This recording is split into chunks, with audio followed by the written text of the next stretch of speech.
चीज है कि कंस्ट्रिक्ट कर रहा है, या तो हो कि आप इस शीट को रिफर कर लें हाँ लेकिन आप बाहर से चूज कर सकते हैं, तो हाँ।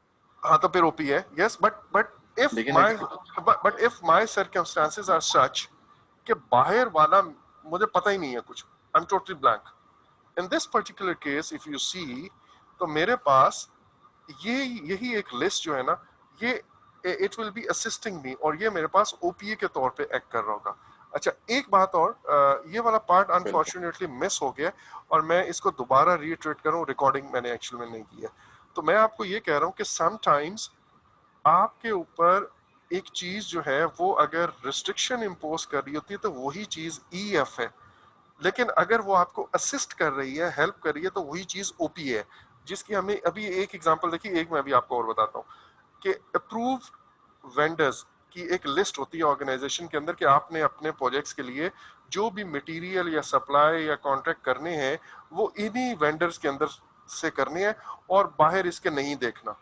अब ये जो मैं बात कर रहा हूँ बाहर इससे नहीं देखना, इसका मतलब है इस लिस्ट के अंदर रह के ही मुझे अपनी सारी प्रोक्योरमेंट कंप्लीट करनी है। दैट मींस अब मेरे ऊपर एक लिमिटेशन, एक कंस्ट्रेंट इंपोज हो गया है, और इसलिए मैं इसको ईएफ कह रहा हूं। लेकिन अगर मैं एक और एस्पेक्ट से देखूं, तो वो एस्पेक्ट ये है कि भाई मेरे पास वेंडर्स की एक बनी बनाई लिस्ट आ गई है, and I don't need you know to search for the vendors in the market। चाय शाय पिला देता है यार, को बंदा को ठीक चुप है, चुप। अच्छा म्यूट करके भाई। अच्छा, तो आपने उसको वेंडर्स को जो है ना वो क्या कहते हैं, बनी बनाई लिस्ट आपके पास आ गई है, जो कि शायद उस ऑर्गेनाइजेशन ने पिछले तमाम प्रोजेक्ट्स पे सर्च करते करते करते आखिर पे उस नतीजे पे पहुंचे हो कि यार ये जो वेंडर्स हैं यही काम किया, बाकी जो है ना वो डॉच कर जाते हैं, वो आखिर पे डिच कर देते हैं आपको। सो अब आप देखें, ये मेरे पास जिस एंगल से अब मैं बात कर रहा हूँ, ये मेरे पास ओपीए बन गया। एक और चीज इसी एक और एंगल से इसको देखते हैं। अच्छा, अगर सर हम्म, ये तो इंटरनल इंटरनल ऑर्गेनाइजेशन की तरफ से है ना? हाँ, ये ऑर्गेनाइजेशन की तरफ से, लेकिन जैसे मैंने कहा कि जो वेंडर्स की लिस्ट है, अगर ये ऑर्गेनाइजेशन की तरफ से आप पे कंस्ट्रेंट इंपोज कर रही है तो दैट इज ईएफ। और वो मैंने आपको जो पिमबॉक का ये पेज दिखाया है, वो ये ईएफ की डेफिनेशन के अंदर लिखा हुआ है, ये पिमबॉक का पेज है आपके सामने, ठीक है। ठीक लेकिन ठीक है सर। इसी चीज को पिमबॉक आगे देखें क्या कहती है, पिमबॉक के अंदर ही, सॉरी, ओपीएस के अंदर भी आपको इसी तरह की चीजें नजर आएंगी। मसलन प्री अप्रूव्ड, ये आप देखें, pre approved slider supplier list, और यहाँ पे वही वही बात इधर भी लिखी हुई है और वही बात ईएफ के अंडर भी लिखी हुई है। सो एक्चुअली जब आप पढ़ेंगे तो आपको ये कंफ्यूजन अराइज हो सकती है, इसलिए मैंने ये स्लाइड इंक्लूड की है कि आपने ये देखना है। जो जो ना, it took me a lot of time when I was preparing for my PMP exam, और मैं पिमबॉक को पढ़ रहा था, तो it created a source of confusion for me कि यार उधर भी वही बात लिखी हुई है और उसको वो ईएफ कह रहा है, इधर भी यही बात लिखी हुई है, इसको ये ओपीएस कह रहा है। इसी तरह आप ये देखें, जो standards and policies and procedures हैं, अभी पीछे उसने गवर्नेंस की बात की थी, तो वो भी यही था। इसी तरह कॉन्ट्रैक्ट एग्रीमेंट, अगर आप देखें ना पिछली स्लाइड पे, तो वहां पे आपको ये एग्रीमेंट उधर भी नजर आएंगे, यहाँ पे। Excuse me sir. जी, तो सर अगर इस तरह का कोई क्वेश्चन आता है तो फिर हमें सिनेरियो भी पीछे दिया होगा हाँ कि बिल्कुल बिल्कुल बात इस तरह की, तो बिल्कुल वी ऐसा ही कैन है, डोंट सही वरी। कि अच्छा ये ओपीए में है या ये ईएफ में है। अच्छा, एक चीज आपने ये याद रखनी है, वो आपसे ऐसा क्वेश्चन आने का चांस मेरे ख्याल में 0.001% है कि इज इट एन ओपीए और इज इट एन ईएफ। ठीक हो गया? अच्छा, लेकिन आपके पास जो भी क्वेश्चन आएगा, रिमेंबर, उसके अंदर वो सब इंफॉर्मेशन गिवन होगी जो आपको आंसर देने के लिए रिक्वायर्ड है। अदरवाइज वो क्वेश्चन, एक्चुअल में आपको याद होगा कि मैंने कहा टोटल 200 क्वेश्चन होते थे, होंगे आपके एग्जाम में, लेकिन उसमें से आपकी मार्किंग 175 में से होगी। ये जो बाकी 25 क्वेश्चंस हैं वो यही टेस्ट करने के लिए कि क्या हमारा क्वेश्चन इतना वेल क्राफ्टेड है और उसके अंदर जो ऑप्शंस हैं वो इतने अच्छी वर्डिंग में लिखी हुई है कि जो इंफॉर्मेशन और बैकग्राउंड इंफॉर्मेशन चाहिए वो सारी की सारी अवेलेबल है कैंडिडेट्स को या नहीं। तो ऐसे तमाम क्वेश्चंस ऑब्वियसली उसको स्टैटिस्टिकली वो एनालाइज करते हैं कि जिन क्वेश्चंस पे उनको प्रॉब्लम आ रही होती है तो उन क्वेश्चंस को ड्रॉप कर देते हैं। वो कभी भी एक छोटी सी चीज और थी जी सर प्लीज। जी जी श्योर। ओपीएस जो है, अगर हम इसको ऐसे देख लें कि ओपीएस जो है वो अब पीएमओ की तरफ से ही बने हुए होते हैं, पीएमओ के अंदर ही डिजाइंड होते हैं या ड्राफ्टेड होते हैं, हाँ और जबकि ईईएफ है ये constraints these are all by the clients जो हम लोगों ने फॉलो करनी होती हैं या सिर्फ हम लोगों क्लाइंट के ऊपर नहीं लागू नहीं कर दी नहीं जाती सिर्फ हैं। हाँ, you are right in the first half, yes right you are right के, लेकिन अगेन इसको वहां तक लिमिट नहीं करना आपने। OPS is right anything, OPS is anything जो आपके पास इजीली आपको हेल्प आउट करने के लिए अवेलेबल है। And yes most of the time जो प्रोजेक्ट की दुनिया है वो ऑर्गेनाइजेशन के साथ इंटरेक्ट करती है थ्रू पीएमओ। ऑब्वियसली पीएम आपको इस ऑर्गेनाइजेशन के अंदर भी जो पॉलिसीज प्रोसीजर्स हैं वो आपको याद है गवर्नेंस का और प्रोजेक्ट मैनेजमेंट की मैंने बातें की थी कि वो सारे के सारे बुक्स बार बार आपको पढ़ने ना पड़े, इसलिए वो सारे प्रोसीजर्स जो प्रोजेक्ट मैनेजमेंट से रिलेटेड है वो आपको यहाँ पे डिफाइन कर देते हैं और आप फिर इससे राइट यूटिलाइज करते हो। यू राइट, बट उसकी सोर्स पीछे ऑब्वियसली ऑर्गेनाइजेशन ही होती है। अच्छा, लेकिन जो ये वाला है एक्चुअली आई अप्रिशिएट दैट, आपने बहुत अच्छा उसको एक एंगल से सम अप कर दिया। दूसरा जो है वो ईएफ है। ईएफ के अंदर this organization, even this PMO, या फिर बाहर मार्केट में जो मैं आपको कहता पॉलिटिकल एनवायरनमेंट, आपका ये कोरोना जो है that would come under EF. अब आपके पास बहुत सारे ट्रैवलिंग के कंस्ट्रेंट्स हैं, आपकी जो प्रोक्योरमेंट की सप्लाईज हैं वो लेट आ रही हैं, this project manager and team का इस पे कोई कंट्रोल नहीं है। ठीक है, अच्छा जी, अब मैं आपको एक एग्जांपल और देता हूं, then I will move forward. वो ये है कि लेट से मेरे पास ये प्रोजेक्ट है मेरा और इस प्रोजेक्ट पे मुझे लोगों को हायरिंग करनी है। अब ये जो हायरिंग का पॉलिसीज एंड प्रोसीजर्स हैं ये अगर बने बनाए पड़े हुए ऑर्गेनाइजेशन के अंदर, और मैं ये कहता हूँ वहां पे लिखा हुआ है कि इस बंदे की जॉब डिस्क्रिप्शन ये है, इसकी ये है, और हायरिंग का तरीका ये है कि आपने एचआर डिपार्टमेंट को देना है और वो ऐड बनाएंगे, सारी चीज बनी बनाई है। तो मैं क्या करूंगा, जब अपना प्रोजेक्ट मैनेजमेंट, इस प्रोजेक्ट का प्रोजेक्ट मैनेजमेंट प्लान बना रहा हूँ तो वहां पे हायरिंग से रिलेटेड प्लान में यही पॉलिसीज उठा के कॉपी पेस्ट कर दूंगा। हाँ, उसकी मैं एडिटिंग इतनी जरूर कर लूंगा कि यार ये मेरे प्लान के अंदर जो मेरे प्रोजेक्ट के अंदर उसका कॉन्टेक्स्ट है वो मेरे प्रोजेक्ट वाला हो। Instead of talking about the whole organization I would be referring to my project needs only.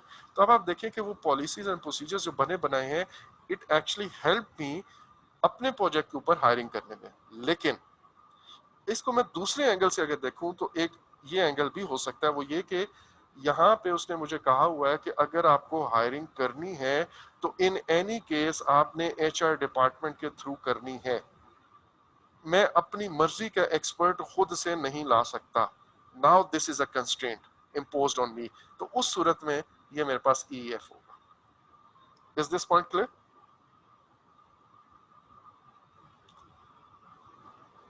Clear. Okay So, जी, sir, basically, it's a very thin line between exactly. PM, OPA, and actual में EF. कुछ जगहों पे overall नहीं, ये जो मैंने highlight किया ना पॉइंट्स, वहां पे ये थोड़ी सी कंफ्यूजन होती है, उसलिए मैंने कहा। अदरवाइज तो आपको बड़ा क्लियरली से पता है ना, जो मैनेजमेंट साइंसेज में we call it as external factors. जो भी आपके ऑर्गेनाइजेशन से बाहर के फैक्टर्स हैं वो एक्सटर्नल फैक्टर्स हैं। दुनिया में तेल की प्राइसेस क्या चल रही हैं, वर्ल्ड वॉर 3 क्या हो रहा है, रीजन में कोई प्रॉब्लम आ रहा है, ये पेंडेमिक आ गया हुआ है, या ऑयल की प्राइसेस ऊपर चली गई हैं, सोना ऊपर नीचे चला गया है, करेंसी एक्सचेंज रेट है, पॉलिटिकल सिचुएशन बदल गई है, ये जितने भी एक्सटर्नल फैक्टर्स हैं ये भी ईएफ के अंडर आते हैं। लेकिन वहां पे कंफ्यूजन नहीं होती है, कंफ्यूजन होती है इन जगहों पे जो ऑर्गेनाइजेशन के अंदर है लेकिन ईएफ है। ठीक हो गया? हमने जो एक्सटर्नल की जहां पे जो बात यूज हो रही है वो external to this project boundary है। एक्सटर्नल से मुराद ऑर्गेनाइजेशन नहीं है। आपने ये याद रखना है अपने माइंड में, प्रोजेक्ट को ना एक अलग दुनिया के तौर पे आपने जहन में रखना है, ये याद रखिएगा। Anything external to this project वो मेरे पास बेसिकली ईएफ है जिसमें मेरा कंट्रोल नहीं है। अगर मेरा कंट्रोल है तो फिर मेरे से मुराद माय प्रोजेक्ट टीम का भी, अगर हमारा as a project manager and project team हमारा कंट्रोल है तो it would be called as EF, sorry that we would call as OPA plan है एक्चुअली, फिलहाल उसको हम अलग से डील करेंगे। और जो ईएफ है इस पे मेरा कंट्रोल नहीं होगा, ये आपने याद रखना है। सो ईएफ इज समथिंग, ये अगर मैं समरी कहूं आपने अपने माइंड में रखना है, which is it is something which is beyond the control of project team and generally limit their options। एक बात, OPS generally assists the team in carrying out the project task। ये दो बातें अगर आपको याद रहेंगी तो आपको OPA एंड EF का कॉन्सेप्ट हमेशा याद रहेगा, जहां पे वो बारीकी की बातें हैं। Otherwise things would be very very clear. अच्छा जी, अब अगली चीज आती है एक टर्म हम यूज करते हैं बिफोर आई मूव फॉरवर्ड, मैं आपको प्रोजेक्ट मैनेजमेंट के अंदर यूज होने वाली दो इंपॉर्टेंट चीजों के नाम बताना चाह रहा हूं एट दिस स्टेज। एक का नाम है प्लान्स, सॉरी,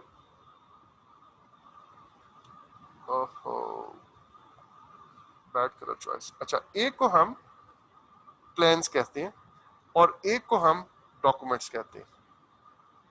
ये दो टर्म्स हमारे यहाँ प्रोजेक्ट मैनेजमेंट के अंदर यूज होंगी और आप एक्चुअल में ये टर्म्स बार बार देखेंगे और आपको ये चीजें मिलेंगी। अच्छा यार, अब प्लान्स के अंदर डिफरेंट टाइप के प्लान्स हैं जो हम पढ़ेंगे डिटेल में, एक एक प्लान हम पढ़ेंगे। मसलन अभी मैं एग्जांपल के लिए आपको बताता हूँ, मुझे अपना स्कोप कैसे मैनेज करना है, मुझे स्कोप मैनेजमेंट प्लान बनाना पड़ेगा। अब बेसिकली स्कोप के अंदर क्या होगा, मुझे एक प्रोजेक्ट बनाना है, मुझे 3 स्टोरी बिल्डिंग बनानी है जिसके अंदर बेसमेंट है, दैट इज माय स्कोप। इसके अंदर इलेक्ट्रिकल वर्क इंक्लूडेड है, plumbing work, paint work, tile, marble, ये सब, सिविल वर्क, ये सब का सब शामिल है। 4 दीवारी होगी, गेट बनेगा, और लेकिन लॉन शामिल नहीं है। तो अब मुझे अपना स्कोप कैसे मैनेज करना है। अब स्कोप मैनेज करने के लिए मुझे स्टार्ट करना पड़ेगा रिक्वायरमेंट गैदरिंग से। सबसे पहले मैं अपनी रिक्वायरमेंट्स इकट्ठी करूंगा कि यार क्या क्या काम करने हैं और क्या क्या काम नहीं करने, फिर मैं इससे रिलेटेड अगली चीजें पर जाऊंगा। तो ये सारे काम मुझे कैसे करने हैं, रिक्वायरमेंट कैसे गैदर करनी है, उससे स्कोप कैसे डिफाइन करना है, उस स्कोप को लोगों तक कन्वे कैसे करना है, ये जितने काम हैं इनको मैं स्कोप मैनेजमेंट प्लान के अंदर डाल दूंगा। फिर मैं कहूंगा कि अच्छा अब मुझे अपने कॉस्ट से रिलेटेड प्लान बनाना है, उसको मैं अपने कॉस्ट मैनेजमेंट प्लान में बनाऊंगा कि भाई एस्टिमेट्स कैसे लेने हैं। मसलन कुछ टीम मेंबर्स डॉलर्स में एस्टिमेट दे रहे हैं, कुछ टीम मेंबर्स पीकेआर में एस्टिमेट दे रहे हैं, कुछ टीम मेंबर्स मुझे ना लाइक 10 लाख 25,000 और 300, सॉरी अंग्रेजी में बात कर लेते हैं, 392, ठीक है, 0.50 इस एक्यूरेसी के साथ या इस प्रिसीजन के साथ मुझे दे रहे हैं।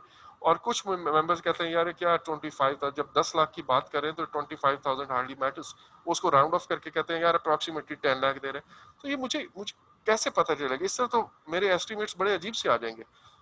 आई would like to tell people के भाई एस्टिमेट्स कर रहे हैं ना तो उसका करेंसी एक्सचेंज, ये करेंसी ये यूज होगी, और अगर आपने फॉरेन करेंसी यूज करनी है तो एक्सचेंज रेट ये रखना है, क्योंकि 1.5 साल का प्रोजेक्ट है, उसमें तो कितनी दफा एक्सचेंज रेट चेंज होगा, मैं कौन से वाला करूंगा यूज करूंगा अपने एस्टिमेट्स के लिए, एंड सो ऑन। तो ये मैं अपने, और फिर इसी तरह कॉस्ट ऊपर जाएंगी तो क्या करना है, कॉस्ट कम जाएंगी तो क्या करना है, कॉस्ट को मॉनिटर कैसे करना है, ये सारे का सारा मेरे पास कॉस्ट मैनेजमेंट प्लान के अंदर होगा।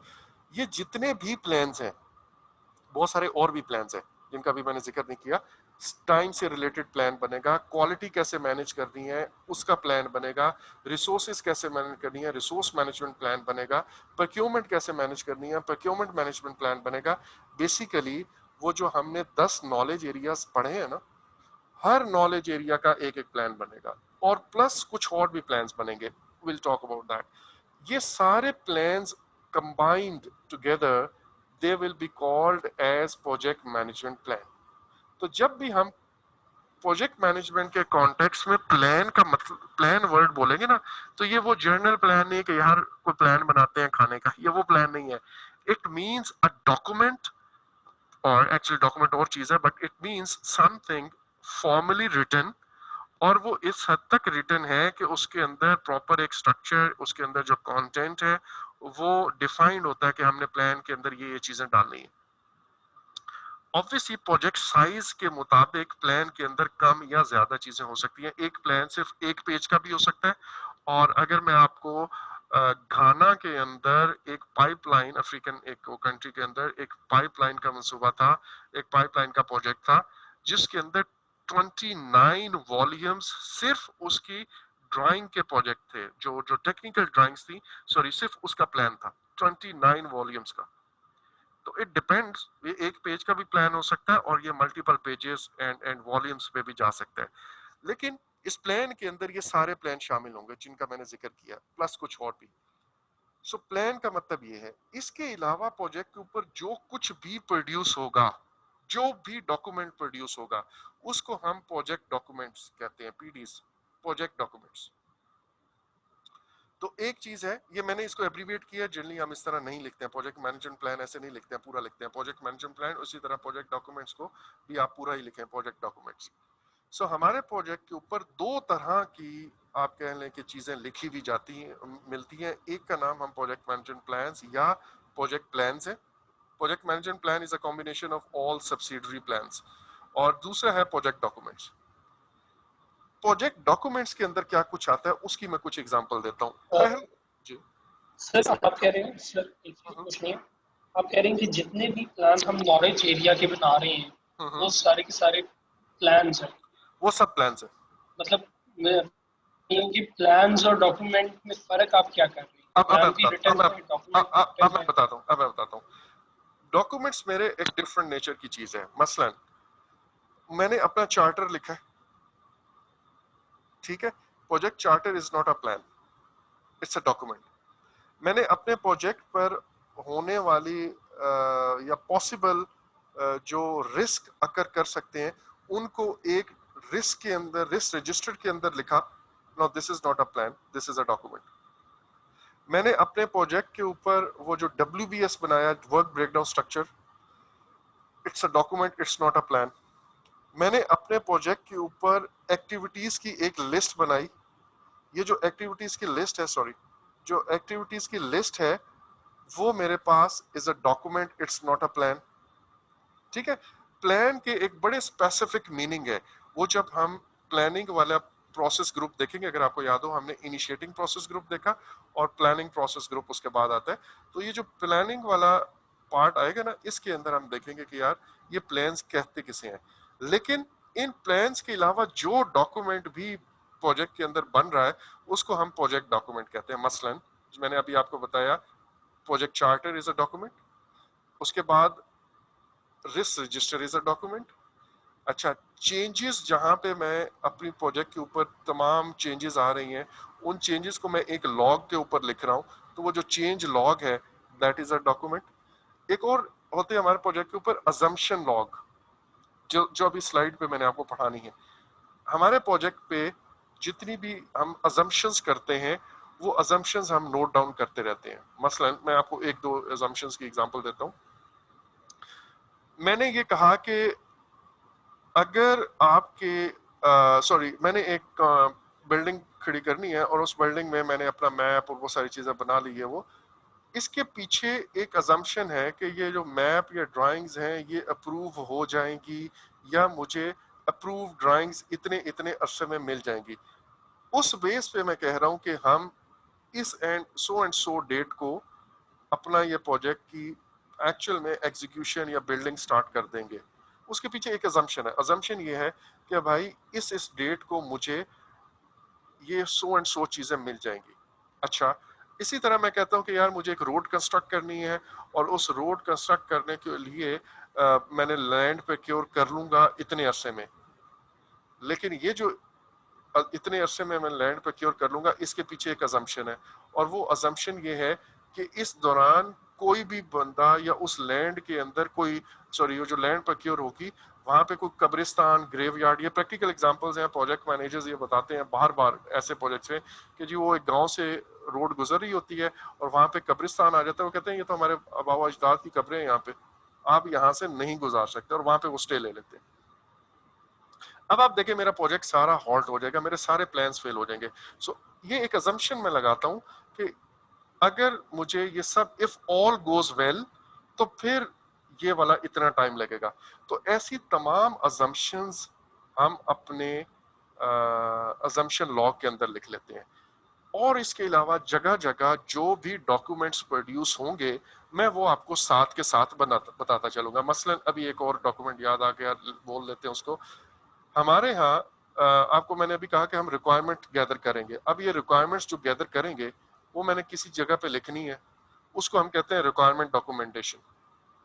ये सॉफ्टवेयर वाले एक बल्कि डिजाइन डॉक्यूमेंट भी बनाते हैं, एक SRS बनाते हैं, गालबन रिक्वायरमेंट डॉक्यूमेंटेशन बनाते हैं। तो आपके पास ये जो रिक्वायरमेंट डॉक्यूमेंटेशन है that is a document, again it's not a plan. So plan के एक स्पेसिफिक मीनिंग है, विल टॉक अबाउट दैट। अब हम बात कर रहे हैं अजम्पशन लॉग की। अजम्पशन लॉग के अंदर दो चीजें होती हैं। अब वो दो चीजें क्या क्या होती हैं? एक हमने पढ़ा assumptions और दूसरा हमने पढ़ा constraints। ये दोनों चीजें assumption लॉ के अंदर आती हैं। अच्छा, आज मैं इंशाल्लाह आपके साथ एक ना प्रोजेक्ट चार्टर शेयर करूंगा, ऑल्दो अभी हम प्रोजेक्ट चार्टर पे नहीं गए, लेकिन उस चार्टर के अंदर और इसी तरह एक प्रोजेक्ट की स्कोप स्टेटमेंट शेयर करूंगा। तो उनको आपने उन डॉक्यूमेंट्स को पढ़ना है अपने तौर पे। वो एक रफ सा एक छोटे से प्रोजेक्ट का मे बी आप कह लें सेल्फ एक्सप्लेनेटरी किस्म की चीजें उसके अंदर लिखी हुई है। उसके अंदर assumptions की एक लिस्ट है, constraints की एक लिस्ट है। वो जब आप assumptions and constraints की लिस्ट पढ़ेंगे ना, तो वो आपको अंदाजा हो जाएगा कि अच्छा ये assumption का मतलब है और ये constraint का मतलब है, और ये दोनों कंबाइंड करके हम एक एक लॉग या एक बुक एक एक डायरी के अंदर मेंटेन करते हैं, जिसको हम assumption लॉग का नाम देते हैं। अच्छा, एक और बात, वो जो मैं आपको जितने भी अब इसके बाद डॉक्यूमेंट शेयर करूंगा वो मतलब मेरे बनाए हुए हैं फॉर एकेडमिक पर्पसेस। वो मैंने या अपनी असाइनमेंट्स के तौर पे बनाए हैं जब मैं ये डिग्रीज वगैरह कर रहा था, या फिर वो मुझे पढ़ाने के लिए लाइक यूनिवर्सिटी में मैंने बनाए हैं। सो उसके अंदर बहुत सारी चीजें कवर नहीं है एक प्रॉपर प्रोजेक्ट के लिए जो होनी चाहिए, बट स्टिल लर्निंग के लिए वो बहुत मतलब वो लर्निंग पर्सपेक्टिव से ही बने, तो आपको आइडिया जरूर क्लियरली दे देंगे कि अच्छा यार ये assumptions है और ये कंस्ट्रेंट है, तो इसको काइंडली आपने उसी तरह उसी लेवल पे जाके उसको देखना है। सो एनीवेज, अब हमने कहा कि जी हमारे पास कुछ assumptions और कुछ कंस्ट्रेंट्स होंगी प्रोजेक्ट के ऊपर। और कंस्ट्रेंट्स का मतलब क्या है? कंस्ट्रेंट्स का मतलब anything that limits your option. ये डेफिनेशन आपने कंस्ट्रेंट की याद कर रखनी है। जैसे मैंने कहा कि भाई प्रोजेक्ट बजट इतना है, इसके अंदर रह के काम करना है, दैट इज अ कंस्ट्रेंट। अब आपकी मर्जी नहीं है कि जितना मर्जी बजट ले लो। इसी तरह उसने कहा ये रिसोर्सेज हमें ऑर्गेनाइजेशन के अपने ही यूज करने हैं, बाहर से आप हायर ही नहीं कर सकते, दैट इज अ कंस्ट्रेंट। वो आपको कहता है कि भाई बाज़ दफा इस तरह होता है कि आपको ओवरऑल तो 2 साल का टाइम है कि ये प्रोजेक्ट आप 2 साल में बनाए, बट एक खास माइलस्टोन वो कहता है कि इसको जो है ना आपने जल्दी कंप्लीट करना है। मैं इसकी प्रैक्टिकल एग्जांपल आपको देता हूँ कि एक मुझे प्लाजा खड़ा करना है, और उस प्लाजा का जो इन्वेस्टर है वो चाह ये रहा है कि यार इसकी जो बेसमेंट है और जो इसका फर्स्ट फ्लोर है वहां पे वो अपना कोई ग्रोसरी स्टोर जो है ना वो शुरू करना चाहता है। तो वो कहता है कि भाई आप प्लाजा कंस्ट्रक्ट करें, ऊपर वाला सिविल स्ट्रक्चर बेशक बनता रहे व्हाटएवर, लेकिन जो पहले 2 फ्लोर्स है ना वो मुझे फुली उसकी प्रॉपर फिनिशिंग हो जाए और मैं उसके अपने स्टोर के लिए इमीडिएटली यूज कर लूं। ये जो कंस्ट्रेंट उसने पुट कर दिया, उसने कहा कि ये जो पहले 2 फ्लोर है ये मुझे पहले 3 महीने या 4 महीने में चाहिए। उसका प्लान ये है कि साथ के साथ वो इधर से अर्निंग करेगा और वो अपने प्रोजेक्ट के ऊपर इसके ऊपर इन्वेस्ट करेगा और बाकी ढांचा खड़ा करेगा या बाकी फ्लोर्स फ्लैट्स जो भी वो बनाना चाह रहा है वो बनाएगा। अब आप देखिए पूरे प्रोजेक्ट के लिए तो उसने कंस्ट्रेंट पुट किया, आपको कहा कि भाई आप आराम से 2 साल में बनाए, लेट्स से ठीक है, बहुत ही स्लो काम चला रहा है, लेकिन इनके लिए उसने थोड़ा सा टाइट आपको कंस्ट्रेंट इंपोज कर दिया कि विद इन 4 मंथ्स ये फुली फर्निश्ड मुझे चाहिए। सो ना इस तरह के कंस्ट्रेंट्स जो कि आपकी ऑप्शंस को लिमिट कर देते हैं वो जगह जगह आएंगे। अच्छा, अब अजम्पशन जो है ना, ये अब आप टेक्निकल टर्म्स में जा रहे हैं तो काइंडली आई वुड रिक्वेस्ट के साथ 100% क्लैरिटी लेते जाना है और इसको रिवाइज कर लीजिएगा। मैं 3 टर्म्स आपको डिफाइन कर रहा हूं जो कि प्रोजेक्ट मैनेजमेंट में तीनों यूज होती है। एक है assumption, एक है फैक्ट और एक है रिस्क। इन तीनों की डेफिनेशन आपने लाजमी अपने माइंड में रखनी है, और वो ये है कि पहले मैं assumption की बात करता हूं। assumption वो तमाम चीजें हैं जो मेरे कंट्रोल में नहीं है। पहली बात, जब मैं कह रहा हूं मेरे, इसका मतलब प्रोजेक्ट टीम या प्रोजेक्ट मैनेजर के कंट्रोल में नहीं है। एक बात, assumption ऐसी चीज होगी जो मेरे कंट्रोल से बाहर होगी, और इसके होने का चांस ये है कि most probably it will occur. ठीक है, इसको मैं कह रहा हूं कि इसका लाइकलीहुड होता है कि यार वाकई ही ऐसा होने का चांस है। मसलन मैंने अपने प्रोजेक्ट का पूरा प्लान बनाया और उस प्लान का एक बेसिक असम्पशन ये है कि मुझे जब जब उस प्रोजेक्ट के जो रिक्वायर्ड फंड्स हैं वो चाहिए होंगे वो मिलते रहेंगे। मेरी जो ऑर्गेनाइजेशन है, जो पीएमओ है, वो मुझे रिसोर्सेज जो जो चाहिए होंगी, जिस जिस वक्त चाहिए होगी वो मुझे देता रहेगा। मेरे पूरे प्लान के पीछे एक बड़ी असम्पशन ये है। सो क्या ये मेरे कंट्रोल में है? नहीं। इसका लाइकलीहुड क्या है, होने का चांस कितना है? Yes, it is very likely कि ऐसा ही होगा।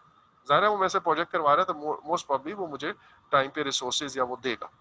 तो अजम्पशन के अंदर ये दो एलिमेंट आपने याद रखने हैं कि एक तो वो मेरे कंट्रोल में नहीं है, और दूसरी बात उसके होने का चांस वेरी लाइकली है कि ऐसा ही होगा, that is considered as assumption. दूसरी चीज है आपके पास, अब मैं इसमें से कुछ चीजें इरेज कर रहा हूं, दूसरी चीज है रिस्क। रिस्क हम उस चीज को कहते हैं, अभी अभी के लिए आप ये डेफिनेशन माइंड में रखें, कि जो हमारे कंट्रोल में ना हो, जस्ट लाइक अजम्पशन। जैसे अजम्पशन में हमने कहा कि ये हमारे कंट्रोल में नहीं है, ओके, रिस्क भी हमारे कंट्रोल में नहीं है। अब दूसरी बात ये है कि रिस्क की जो होने का चांस है वो वेरी लाइकली नहीं होता, इट मे अकर और इट मे नॉट अकर। मसलन मैं कहता हूँ बारिश हो जाएगी, या बारिश, यार मेरा प्रोजेक्ट है, कहीं ऐसा ना हो बारिश हो जाए, बारिश हो भी सकती है, बारिश नहीं भी हो सकती। यार अर्थक्वेक होने का चांस है, ओके, अर्थक्वेक हो भी सकता है, नहीं भी आ सकता। यार वॉर ना हो जाए, फाइन, वॉर हो भी सकती है, वॉर नहीं भी हो सकती। सो उसमें होने का चांस उस तरह नहीं है जो हमने अजम्पशन में देखा। तो अगर मैं उसके होने की प्रोबेबिलिटी की बात करूं तो इट मे अकर और इट मे नॉट अकर, इसको हम कहते हैं ये रिस्क है। अभी के लिए रिस्क हमारे कंट्रोल में नहीं होता, और रिस्क के होने का चांस ये होता है कि यार इट मे अकर और इट मे नॉट अकर। तीसरी चीज है जिसको हम फैक्ट गिनते हैं, फैक्ट के तौर पे लेते हैं। वो फैक्ट ये होता है कि भाई ये मेरे पॉजिटिव कंट्रोल में होता है। जब मैं कह रहा हूं मेरे कंट्रोल में, इसका मतलब है प्रोजेक्ट मैनेजर एंड टीम के कंट्रोल में, और उसके होने का चांस ऑलमोस्ट 100% होता है, प्रैक्टिकली 90% भी आप कह लें, इंशाल्लाह ऐड करके आप बेशक 100% कह लें, लेकिन जनरली 90% आप जिस चीज के होने का चांस हो और वो टीम के कंट्रोल में हो, वो बेसिकली फैक्ट गिना जाता है। मसलन अगर मैंने अपने प्रोजेक्ट के ऊपर एक एक्टिविटी प्लान की हुई है जो कि 15 सितंबर को स्टार्ट होनी है, तो मोस्ट प्रोबेबली उसके होने का चांस, स्टार्ट होने का चांस इंशाल्लाह जिसे मैं कह रहा हूँ ऑलमोस्ट 100% है।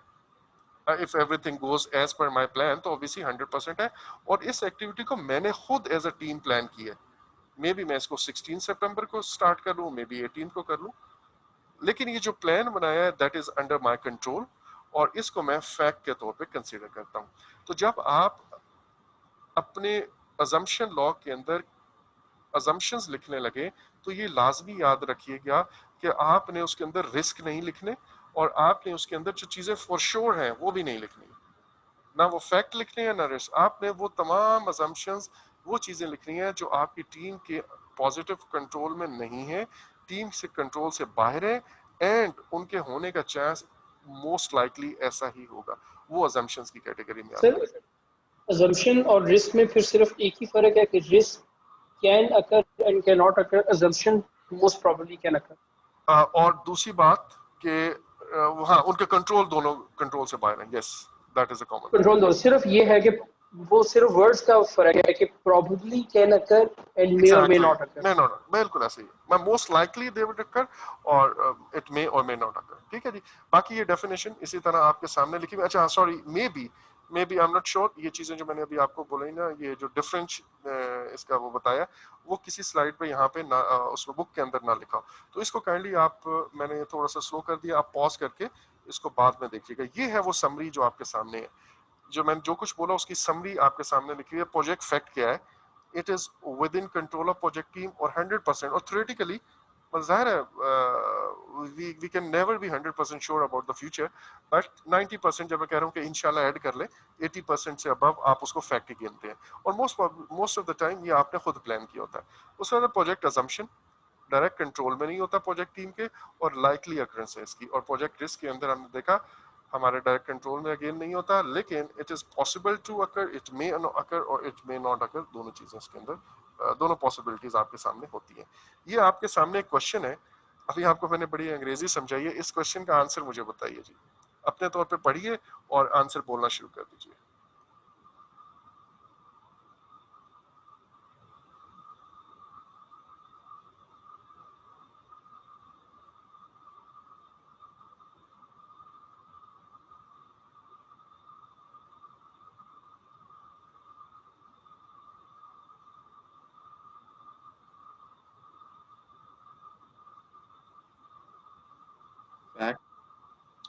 It's a fact. जी फैक्ट, ओके। ऑल एग्रीड ये फैक्ट ही है। और क्यों फैक्ट क्यों है? क्योंकि उसमें लिखा हुआ है कि रिसोर्सेज हैं हमारे पास हमारे करने के पास लिए रिसोर्सेज हैं कंट्रोल और ये हमारा अपना Nutrition प्लान chance है। है। हाँ बिल्कुल, हमारा प्लान्ड अपना एक्टिविटी है, plan basically planned activity. Very right. और हमारे पॉजिटिव कंट्रोल में भी है और हमने खुद प्लान किया, तो इसका मतलब है हम उस दिन जिस दिन हमें रेन रिक्वायर्ड होगी, चाहे वो ड्राई सीजन है, लेकिन क्योंकि स्टेटमेंट ये कहता है कि हर चीज आपके डिस्पोजल पे है, तो दैट मींस आपके हाथ में है, पॉजिटिव कंट्रोल में भी है। So that's why it would be a fact. दूसरी चीज इसके अजम्पशन के अंदर होती है कंस्ट्रेंट्स। और कंस्ट्रेंट के बारे में आपने लाजमी एक बात याद रखनी है कि आप कंस्ट्रेंट्स हमेशा आपकी ऑप्शंस जो है उसको लिमिट करता है। एक बात आपने और कंस्ट्रेंट के बारे में याद रखनी है कि आपने कंस्ट्रेंट्स को प्रायोरिटाइज जरूर करना है। ये एग्जांपल मैं आपको शुरू से देता चला रहा हूं और वो ये है कि अगर एक प्रोजेक्ट है वो पॉलिटिकली मोटिवेटेड है और मुझे अगले इलेक्शन से पहले पहले वो कंप्लीट करना है, अब उस केस में मेरे लिए टाइम का जो कंस्ट्रेंट है वो ज्यादा प्रायोरिटी रखता है एज कंपेयर टू जो कॉस्ट या बजट का कंस्ट्रेंट है। तो मैं पैसा बचाने के लिए I would not be delaying my project. In fact time बचाने के लिए मैं इस कंस्ट्रेंट से बाहर भी शायद चला जाऊंगा। जब मैं अपने जो भी मेरा ऊपर मैनेजर है उसे मैं कहूंगा कि सर और मैम, ये आप अगर टाइम पे करना चाहते हैं तो पैसा थोड़ा सा और लगाना पड़ेगा। और ऑब्वियसली अगर ये कंस्ट्रेंट उनकी नजर में हाई प्रायोरिटी वाला है, टाइम वाला, तो वो कॉस्ट के बारे में, कॉस्ट वाले कंस्ट्रेंट के बारे में वो फ्लेक्सिबल होंगे। So as a project manager I need to prioritize my constraints. और ये भी देखना होता है प्रोजेक्ट के अंदर कि कुछ कंस्ट्रेंट्स के बारे में आप शुरू में बहुत रिजिड हो सकते हो, आप या आपके मैनेजर्स ऊपर या पीएमओ वो बहुत रिजिड हो जाता है। मैं अभी एक वर्ड स्पॉन्सर बार बार मैं यूज करना चाहता हूं और मैं नहीं कर रहा क्योंकि अभी तक मैंने आपको उसकी डेफिनेशन बताई हुई। सो आप स्पॉन्सर का एक वर्ड समझे, जो आपको ऊपर बॉस है। प्रोजेक्ट मैनेजर का जो ऊपर बॉस होता है वो स्पॉन्सर होता है। स्पॉन्सर की बहुत सारी शक्लें हो सकती है, मैं आपको एक्सप्लेन करूंगा। बट वो जो स्पॉन्सर है उसने कुछ कंस्ट्रेंट शुरू में शायद वो कुछ कंस्ट्रेंट्स के बारे में बहुत रिजिड हो और बाद में उन कंस्ट्रेंट्स के बारे में वो फ्लेक्सिबल हो जाएगा। और ऐसे कुछ कंस्ट्रेंट्स हो सकते हैं कि शुरू में उनके बारे में वो फ्लेक्सिबल हो और बाद में जाके रिजिड हो जाए। इसी तरह एक प्रोजेक्ट मैनेजर एक स्पेसिफिक प्रोजेक्ट के अंदर वो कॉस्ट के बारे में बहुत रिजिड हो सकता है और दूसरे प्रोजेक्ट के अंदर वही स्पॉन्सर है, वही स्पॉन्सर ऊपर है, लेकिन उसमें वो स्केड्यूल के बारे में ज्यादा रिजिड हो सकता है। सो कंस्ट्रेंट्स कोई मतलब एक स्टैटिक चीज नहीं है, ये कंस्ट्रेंट्स बदलते भी रहते हैं, प्रोजेक्ट टू प्रोजेक्ट वेरी करते हैं। अर्ली टाइम टू जो टाइम लाइन है उसके ऊपर वो वेरी करते रहते हैं, प्रोजेक्ट की प्रायोरिटीज के साथ ये आते जाते हैं। अच्छा, अब मैं एक बात जो स्पॉन्सर बार बार मैं कहना चाह रहा हूं और मैं वो नहीं कहता, वो आपने अपने माइंड में क्लियर कर लें कि स्पॉन्सर क्या बुला है। स्पॉन्सर जो प्रोजेक्ट मैनेजर है ना, अब मैं 3-4 और टर्म्स यूज कर रहा हूं यहाँ पे, उन सारों को भी आपने नोट करना है। एक होता है प्रोजेक्ट मैनेजर। ये प्रोजेक्ट मैनेजर बेसिकली इस पूरी प्रोजेक्ट टीम को लीड करता है। तो मैंने दो वर्ड बोले, एक है प्रोजेक्ट मैनेजर और एक है प्रोजेक्ट टीम। प्रोजेक्ट मैनेजर पूरी प्रोजेक्ट टीम जो उसके नीचे काम कर रही है उसको लीड कर रहा होता है, बट एसेंशियली प्रोजेक्ट मैनेजर मिला के ही ये प्रोजेक्ट टीम बनती है। तो अगर मैं यूं कह रहा हूं कि a project manager, you are working as a project manager and your project team, तो इसका मतलब है मैंने आपको प्रोजेक्ट मैनेजर को अलग स्टेट किया और प्रोजेक्ट टीम को अलग स्टेट किया। लेकिन अगर मैं इन जनरल कह रहा हूं प्रोजेक्ट टीम, तो इसका मतलब क्या है, project manager is part of this project included, है ना। जैसे हम क्रिकेट की टीम का कैप्टन जो है वो टीम के अंदर शामिल होगा, but if I am saying the captain and his team or the captain and her team, तो इसका मतलब है कि मैंने उसको अलग डिस्कस कर रहा हूँ और टीम को अलग डिस्कस कर रहा हूँ।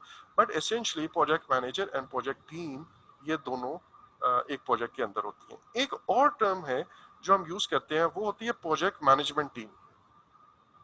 जहां पे आपके प्रोजेक्ट्स बड़े होते हैं, लार्ज प्रोजेक्ट्स होते हैं, वहां पे प्रोजेक्ट मैनेजर्स को असिस्ट करने के लिए एक मैनेजमेंट टीम भी होती है।